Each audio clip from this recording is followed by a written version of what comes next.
Wow, watching the sunset. Hello guys, pupunta nga pala kami ngayon sa Alfonso Lista sa Isabela sa 1,000 steps. Dinadayo po ito ng mga turista guys. Napakaganda nito.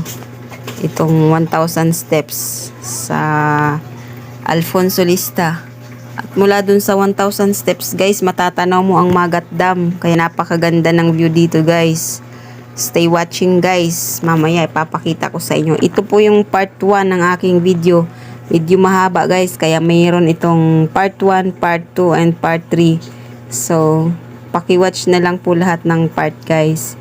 Thank you for watching and stay watching guys. Ito na kami sa Alfonso Lista. Ayan, paano na kami. Papasok na kami doon sa 1,000 steps. Palapit na kami ng palapit. Ganda ng view guys. Ayan, maaga pa kaming umalis sa bahay para hindi mainit. Kasi pag umakyat ka doon sa 1,000 steps ng alas 7 na ng umaga, grabe guys, hihingalin ka, mamamatay ka sa init. Kaya kailangan yung ganyang palabas pa lang ang araw, aakyat ka na doon sa 1,000 steps para hindi ka ganong pawisan. Kasi sobrang init talaga guys pagka medyo ano ka na umakyat doon.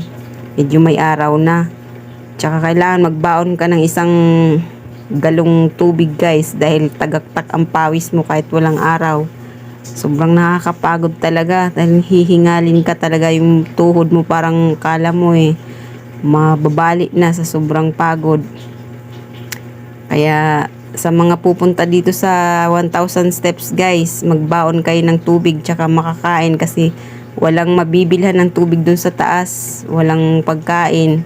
Meron dun CR lang, pero walang pagkain na mabibili.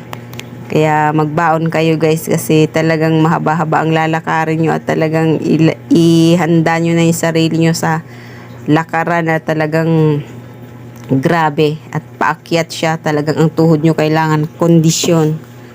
Ayan, malapit na kami guys. Stay watching.